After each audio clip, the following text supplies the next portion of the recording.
Hello friends, I am Yogendra Agarwal and you are watching your own YouTube channel commerce मंत्र by Yogendra sir.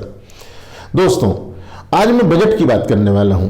जैसा कि आप जानते हैं, हमारे माननीय वित्त मंत्री श्रीमती निर्मला सीतारमण जी ने आम बजट 2022-23 पेश किया है। इस बजट की कुछ खास बातें मैं आपके सामने रखने वाला हूं। आप लोगों को इस बजट को अध्ययन करना चाहिए। आप लोग कॉमर्स के छात्र हैं, विशेष रूप से मैं आपके लिए कह रहा हूं। कॉमर्स चूज किया है तो इन बातों की जानकारी आपको होना चाहिए।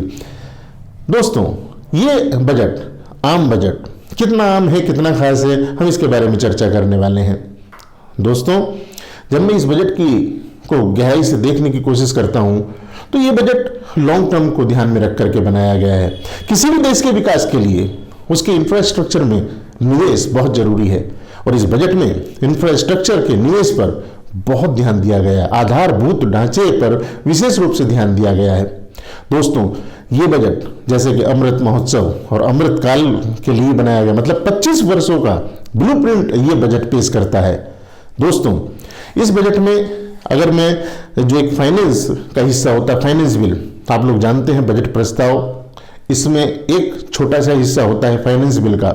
अगर मैं उस बिल को सबसे पहले आपके सामने रखना चाहूं तो उस बिल में हमें टैक्स से संबंधित छूट, टैक्स से संबंधित रियायतें, टैक्स से संबंधित कुछ विशेष बदलाव, उसके बारे में बात करनी होती है। दोस्तों, इस बार के बजट में किसी भी तरह का कोई टैक्स स्लैब रेट में चेंज नहीं हुआ है। इसका मतलब जैसे पहले दो विकल्प हुआ करते थे, एक विकल्प के अनुसार जो ओल्ड सिस्टम है हमारा टैक्स का, और दूसरे विकल्प के अनुसार हमें नए रेट दिए गए थे कि पहले 2.5 लाख रुपए पर, पहले 2,50,000 पर कोई आपको टैक्स नहीं लगेगा, फिर अगले 2.5 लाख पर इतने % लगेगा। वो जो टैक्स स्लैब रेट हैं वो ऐसे के ऐसे ही हैं, उन्हें टच नहीं किया गया है। हालांकि आम लोगों का ये मानना था कि उन्हें कुछ ना कुछ बदलाव देखने को मिलेगा और उन्हें एटीसी की जो डिडक्शन होती है उसमें कुछ ना कुछ ज़्यादा रियायत मिलेगी। बहुत सारी आम लोगों को उम्मीदें थीं, उस तरह की तो पूरी नहीं हुई हैं। कोई लोक लुभावन इसमें घोषणाएं भी नहीं की गई हैं, लेकिन बजट को लंबे समय के लिए ध्यान में रखकर बनाया गया है। अगर मैं कृषि क्षेत्र की बात करूं तो कृषि क्षेत्र के लिए विशेष रूप से एक बात की गई है कि ऑर्गेनिक खेती को बढ़ावा देने के लिए काम किया जाएगा। हम सभी जानते हैं, हम सभी चाहते हैं कि हम ऑर्गेनिक फूड का सेवन करें। हमारे पास जो हम अन्न खाते हैं वो ऑर्गेनिक हो तो हम उसे महंगा भी खरीदने के लिए तैयार हो जाते हैं। एक समय था जब ऑर्गेनिक खेती ही भारत में होती थी, लेकिन धीरे धीरे केमिकल्स ने उसकी जगह ले ली और आज कितने तरह के रसायन यूज होते हैं खेती के लिए, और वो सब हमारे शरीर में हम लेते हैं। मजबूरी है क्योंकि ऑप्शन नहीं है। हम धीरे धीरे इस बात को समझने लगे कि ऑर्गेनिक फूड हमारे लिए सेफ है, हमारे लिए जरूरी है, और सरकार भी अब इस बात को मानती है। और इस सरकार ने पहले के बजट में भी और इस बजट में तो विशेष तौर पे ऑर्गेनिक खेती को बढ़ावा देने के लिए काम किया है। अगर मैं किसानों के लिए बात करूं और एक कदम आगे जाके, तो किसानों के लिए जो किसानी में यूज होने वाले संयंत्र हैं, जो मशीनें हैं, जो सामान हैं, उसको सस्ता किया गया है। एक अगर मैं टैक्स के ही परिप्रेक्ष्य में बात कहूं तो कस्टम, आप लोग जानते हैं, कस्टम में लगभग 350 तरह की रियायतें खत्म करने की तरफ इस बार कदम उठाया जाएगा। जीएसटी के रेट में आप जानते हैं जीएसटी काउंसिल के द्वारा चीजें बदलती हैं, यहाँ बहुत ज़्यादा कोई ऐसी संभावना नहीं है। तो जीएसटी के विषय में कोई खास चीज हमें नहीं देखने को बजट में मिली है, क्योंकि स्कोप भी इसका यहाँ बहुत ज़्यादा नहीं था। अगर हम बात करें एक बहुत बड़ी और नई घोषणा की, हम लोग जानते हैं क्रिप्टो करेंसी की बात। क्रिप्टो करेंसी में पूरी दुनिया में क्रिप्टो करेंसी का बिटकॉइन और पता नहीं कितने तरह के कॉइन चलते हैं, और इंडियंस भी उसके लिए काफी अट्रैक्ट हैं। इंडियंस इस बात की डिमांड करते हैं कि किसी तरह से हम क्रिप्टो करेंसी में निवेश कर पाएं, हम क्रिप्टो करेंसी खरीद बेच कर पाएं, उससे कमाई कर पाएं, लेकिन उसे सुरक्षित भी नहीं माना जाता है क्योंकि उसके सोर्स का आसानी से पता चलता नहीं है। तो क्रिप्टो करेंसी को पहली बार भारत सरकार कहती है कि 30% टैक्स के दायरे में हम लाएंगे। अगर क्रिप्टो करेंसी से किसी तरह की यानी कि वर्चुअल करेंसी से आपको अगर कोई इनकम होती है तो उसको हम 30% दायरे में लाएंगे। अब अगर मैं इस बजट को ऊपरी तौर पर देखकर ये कहूं कि क्रिप्टो करेंसी पर किस तरह से 30% टैक्स लगेगा, क्योंकि उसका तो सोर्स का ही पता नहीं चलता है। इसका मतलब आसान नहीं है उसकी इनकम को बताना कि हमने क्रिप्टो करेंसी से इतना पैसा कमाया है। फिर कैसे पता लगाएंगे हम, कैसे पता चलेगा कितना कमाया? लेकिन ये तो फ्यूचर की बात है, हमें कैसे पता चलेगा, कैसे कमाई को हम रिकॉग्नाइज करेंगे।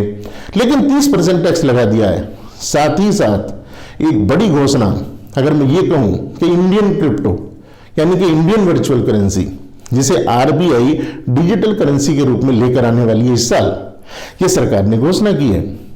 इसका मतलब हम जिस बिटकॉइन की बात करते हैं, डिफरेंट टाइप के कॉइन की बात करते हैं, आपको इस तरह का कॉइन आपने यहां भी देखने को मिलेगा। और ये आरबीआई का यानी कि सरकारी क्रिप्टो यू कैन से, अगर मैं हल्के लफ्जों में कहूं तो सरकारी क्रिप्टो यू कैन से। दोस्तों, बहुत सारी घोषणाएं और भी की गई हमारे इस बजट में। निर्मला सीतारमण जी ने इस बजट को एक बैलेंस बजट के रूप में प्रस्तुत करने के लिए काफी कोशिश की। हमारा क्षेत्र चूंकि टैक्स का विशेष रूप से हमारा फोकस रहता है, मैंने टैक्स के बारे में आपको बताई। एक कॉर्पोरेट टैक्स के रूप में 15% टैक्स जो लगता था वो 15% से घटा करके अब 12% कर दिया गया है। दोस्तों, 15% से घटाकर 12%, इससे कहीं ना कहीं ट्रांसपेरेंसी को बढ़ावा मिलेगा, टैक्स चोरी कम होगी और चीजें एक आम करदाता के लिए काफी महत्वपूर्ण हो जाएंगी और आसान हो जाएंगी। इसके बाद अगर मैं एक और टैक्स की ही बात करूं तो सहकारी समितियां यानी कि कॉर्पोरेटिव सोसाइटीज के लिए मैट मतलब मिनिमम अल्टरनेटिव टैक्स, ये 18% से घटा करके 15% कर दिया गया है और ये बड़ी बात है। एक और चीज, जो लॉन्ग टर्म कैपिटल गेन होता है, हमें लॉन्ग टर्म कैपिटल गेन पर सरचार्ज लगता है, उस सरचार्ज को 15% की कैप में ला दिया है। इसका मतलब है कि 15% से ज्यादा सरचार्ज नहीं लगेगा उस पर। तो ये अच्छी खबर है, लॉन्ग टर्म कैपिटल गेन पर सरचार्ज 15% से ज्यादा नहीं लगेगा। तो मेरे ख्याल से ये एक अच्छी घोषणा है और करदाताओं के लिए अट्रैक्टिव रहेगी, फायदेमंद रहेगी। लोग लॉन्ग टर्म कैपिटल गेन की तरफ अट्रैक्ट होंगे, यानी कि अपनी इनकम को लॉन्ग टर्म में कन्वर्ट करने की तरफ चलेंगे। दोस्तों, अगर मैं एक और बात कहूं आपसे कि रेलवे के विषय में क्या कहा है, तो हमारी वित्त मंत्री जी ने घोषणा की है कि अगले 3 वर्षों में 400 वंदे भारत ट्रेनें बनेंगी। और वंदे भारत ट्रेन का कैसा क्रेज है, उसका क्या महत्व है इंडिया में, ये आप जानते हैं। उसमें क्या फैसिलिटीज हैं, क्या किराए हैं। वंदे भारत ट्रेन 400 बनने वाली हैं। और ये जो रेलवे सिस्टम है, हमारा इंफ्रास्ट्रक्चर है, रेलवे में निवेश करने के लिए गवर्नमेंट ने घोषणा की है कि पीपीपी मॉडल पर हम इसे आगे बढ़ाएंगे, इसका विस्तार करेंगे। पब्लिक प्राइवेट पार्टनरशिप, पीपीपी मतलब पब्लिक प्राइवेट पार्टनरशिप। तो ये बड़ी घोषणा है। दोस्तों, कुछ लोग कह सकते हैं कि जी ये तो प्राइवेटाइजेशन हो रहा है। नहीं, मेरा अपना व्यक्तिगत रूप से ये मानना है कि अगर सरकार अपनी सीमाओं के अंदर जितना काम कर सकती है तो करती है, लेकिन अगर उसे अपने इस काम में पब्लिक को भी शामिल करना पड़ता है तो कोई गलत नहीं है। पब्लिक भी उसमें हिस्सेदार होगी। अगर कोई उद्योगपति इसमें हिस्सा लेता है तो वो भी तो हमारी पब्लिक का ही हिस्सा है, हमारे लिए ही काम करेगा। तो सरकार और पब्लिक ये मिलकर के इनकी पार्टनरशिप में विकास होगा। दोस्तों, एक और बड़ी घोषणा जो वित्त मंत्री जी ने की है कि LIC का IPO आने वाला था। बहुत समय से हम इंतजार कर रहे थे। उसके लिए उन्होंने घोषणा की है कि जल्द ही ये IPO आने वाला है। तो उम्मीद करते हैं मार्च या अप्रैल तक ये IPO आ जाएगा।